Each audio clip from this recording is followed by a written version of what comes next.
भीष्म ने बताया। ऐसा राजकर्ण रह गया था हैरान। महाभारत का युद्ध किसी रहस्य की दुनिया से कम नहीं था।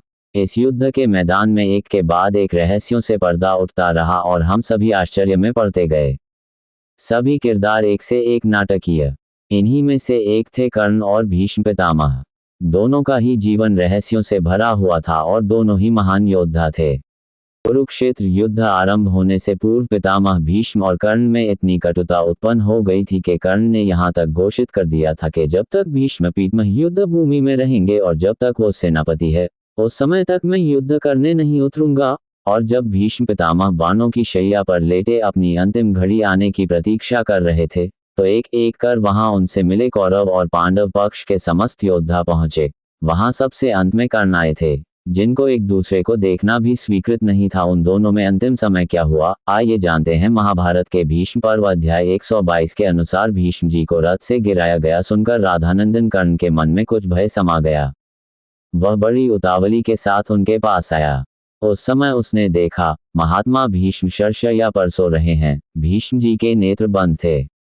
उन्हें देखकर कर्ण की आंखों में आंसू छलक आए और वहां वह बोला, कुरुश्रेष्ठ, मैं वही राधापुत्र कर्ण हूँ जो सदा आपकी आंखों में गड़ा रहता था और जिसे आप सर्वत्र द्वेष दृष्टि से देखते थे। कर्ण ने यह बात उनसे कही। उसकी बात सुनकर भीष्म ने धीरे से आंखें खोलकर देखा और उस स्थान को एकांत देख पहरेदारों को दूर हटाकर एक हाथ से कर्ण का प्रेम पूर्वक आलिंगन किया। तत्पश्चात उन्होंने इस प्रकार कहा, आओ कर्ण, तुम सदा मुझसे लाग डांट रखते रहे, सदा मेरे साथ स्पर्धा करते रहे। आज यदि तुम मेरे पास नहीं आते तो निश्चय ही तुम्हारा कल्याण नहीं होता। वत्स, तुम राधा के नहीं कुंती के पुत्र हो। तुम्हारे पिता अधीर्त नहीं हैं। तुम सूर्य के पुत्र हो। मैंने नारद जी से तुम्हारा परिचय प्राप्त किया था। तात श्री कृष्ण वेपान व्यास से भी तुम्हारे जन्म का वृतांत ज्ञात हुआ था और जो कुछ ज्ञात हुआ वह सत्य है, इसमें संदेह नहीं है। तुम्हारे प्रति मेरे मन में द्वेष नहीं है, यह मैं तुमसे सत्य कहता हूँ। वीर, मैं कभी कभी तुमसे जो कठोर वचन बोल दिया करता था उसका उद्देश्य था तुम्हारे उत्साह और तेज को नष्ट करना, क्योंकि सूतनंदन, तुम राजा दुर्योधन के उकसाने से अकारण ही समस्त पांडवों पर बहुत बार आक्षेप किया करते थे। तुम्हारा जन्म कन्यावस्था में ही कुंती के गर्भ से उत्पन्न होने के कारण धर्मलोभ से हुआ है। इसीलिए नीच पुरुषों के आश्रय से तुम्हारी बुद्धि इस प्रकार ईर्ष्यावश गुणवान पांडवों से भी द्वेष रखने वाली हो गई है और इसी के कारण कौरव सभा में मैंने तुम्हें अनेक बार कटुवचन सुनाए हैं। मैं जानता हूं तुम्हारा पराक्रम सम्रभूमि में शत्रुओं के लिए दुस्सह है। तुम ब्राह्मण भक्त, शूरवीर तथा दान में उत्तम निष्ठा रखने वाले हो। वीर, मनुष्यों में तुम्हारे समान कोई नहीं है। मैं सदा अपने कुल में फूट पड़ने के डर से तुम्हें कटुवचन सुनाता रहा। बाण चलाने, दिव्यास्त्रों का संधान करने, फुर्ती दिखाने तथा अस्त्र बल में तुम अर्जुन तथा महात्मा श्री कृष्ण समान हो। कर्ण, तुमने कुरुराज दुर्योधन के लिए कन्या लाने के निमित्त अकेले काशीपुर में जाकर केवल धनुष की सहायता से वहां आए हुए समस्त राजाओं को युद्ध में परास्त कर दिया था। युद्ध की श्लाघा रखने वाले वीर, यद्यपि राजा जरासंध दुर्जय एवं बलवान था, तथापि वह रणभूमि में तुम्हारी समानता न कर सका। तुम ब्राह्मण भक्त, धैर्यपूर्वक युद्ध करने वाले तथा तेज और बल से संपन्न हो।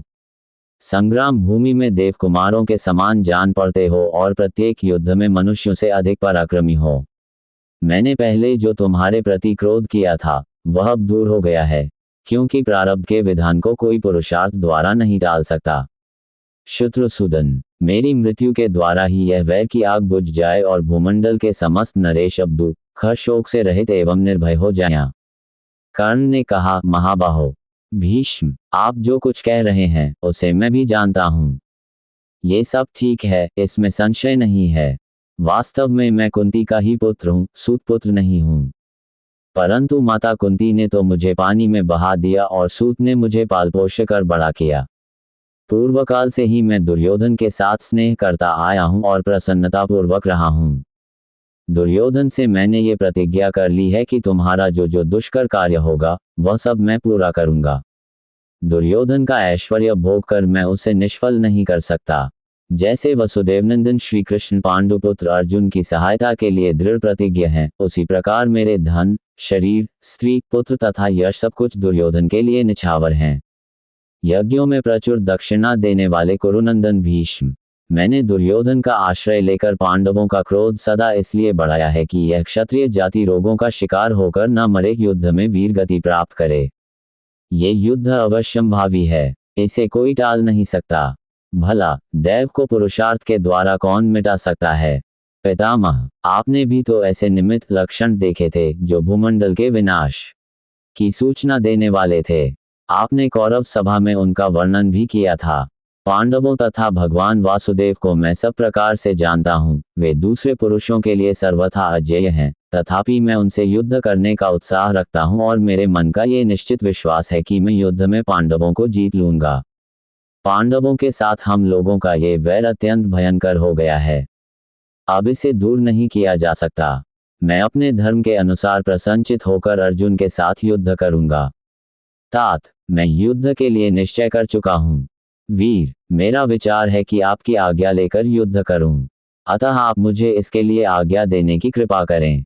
मैंने क्रोध के आवेग से अथवा चपलता के कारण यहाँ जो कुछ आपके प्रति कटुवचन कहा हो या आपके प्रतिकूल आचरण किया हो, वह सब आप कृपापूर्वक क्षमा कर दें।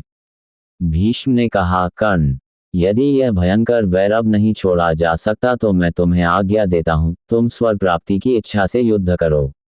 दीनता और क्रोध छोड़कर अपनी शक्ति और उत्साह के अनुसार सत्पुरुषों के आचार में स्थिर रहकर युद्ध करो।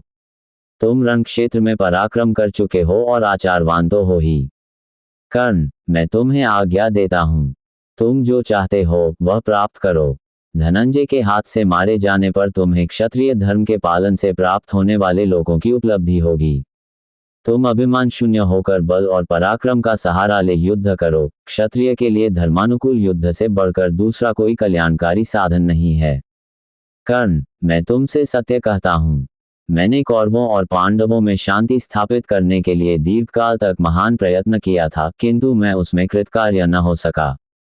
गंगानंदन भीष्म के ऐसा कहने पर राधानंदन कर्ण उन्हें प्रणाम करके उनकी आज्ञा ले रथ पर आरूढ़ हो आपके पुत्र दुर्योधन के पास चला गया। मेरी यह जानकारी आपको अच्छी लगी हो तो मेरे चैनल को सब्सक्राइब करें, वीडियो को लाइक करें और कमेंट करें। धन्यवाद। राधे राधे।